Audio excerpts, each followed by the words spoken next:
చూసినా ఎప్పుడు కూడాను ఒక ప్రభంజనం ఉన్నప్పుడే గెలిచారు ఆయన. బొబ్బిలి అనేది ఎప్పుడు అంటే చుట్టుపక్కల ఆంధ్రప్రదేశ్ కావచ్చు, లేకపోతే చాలా పెద్ద రాష్ట్రంగా ఉండేప్పుడు కానీ డెవలప్ లేని పరిస్థితుల్లో ఇక్కడ డెవలప్మెంట్ ఒక రాజ్యం ఇదంతా ఉండే పరిస్థితులు ఉండేవి మనకి. చూస్తుంటే ఇప్పుడు రోడ్లు చూస్తుంటే భయంకరంగా ఉన్నాయి. అసలు ఎక్కడ ఏ డెవలప్మెంట్ కనిపించలేని పరిస్థితి కనిపిస్తుంది. ఏమంటున్నారు ప్రజల మధ్య మీరు తిరుగుతున్నారు కదా? ఏమండి, ఇన్ఫ్రాస్ట్రక్చర్ అనేది ఒక్క బొబ్బిలి నియోజకవర్గమే కాదండి. బొబ్బిలి నియోజకవర్గం మన ఆంధ్ర రాష్ట్రంలో అన్నిటికన్నా ఎక్కువ కుంటుపడిపోయింది. ఆంధ్ర రాష్ట్రంలోనే ఇన్ఫ్రాస్ట్రక్చర్ డెవలప్మెంట్ అనేది ఏమీ లేదండి. ఇప్పుడు ఒక ₹1,00,00,000 వర్క్ అవ్వనివ్వండి, ఒక ₹10,00,00,000 వర్క్, ₹100,00,00,000 వర్క్ అవ్వనివ్వండి, కాంట్రాక్టర్స్ చేయాలి. కాంట్రాక్టర్స్కి బిల్స్ పేమెంట్ లేకపోతే, పాత వర్క్స్కి పేమెంట్స్ లేకపోతే, బిల్స్ పేమెంట్స్ లేకపోతే మీకు ఏ కాంట్రాక్టర్ వచ్చి ముందుకు వచ్చి చేస్తాడు?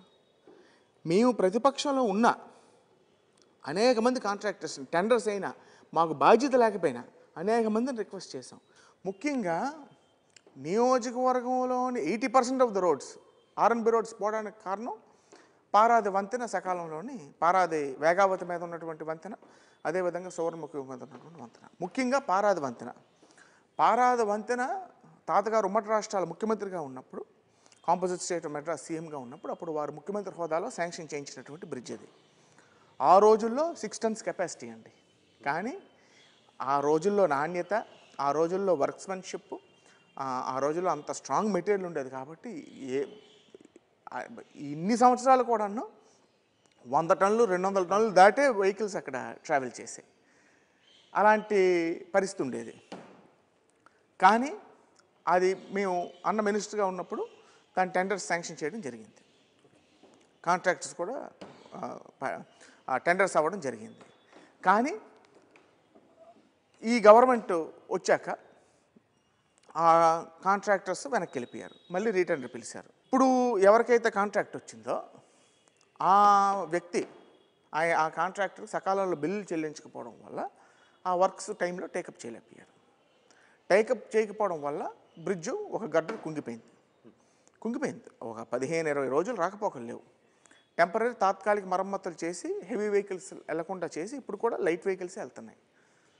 హెవీ వెహికల్స్ ఏవో రాత్రిపూట ఏవో దొంగతనంగా వెళ్తున్నాయి అన్నా అది మనకైతే తెలియదు.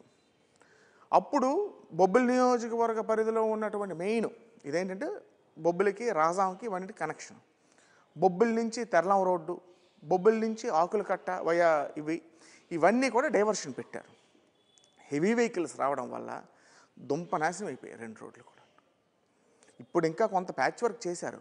అతి దారుణంగా బొబ్బిలి రాజాం రోడ్డు, బొబ్బిలి ఆకులకట్ట రోడ్డు అయితే అతి దారుణంగా రోడ్లు తయారయ్యాయి.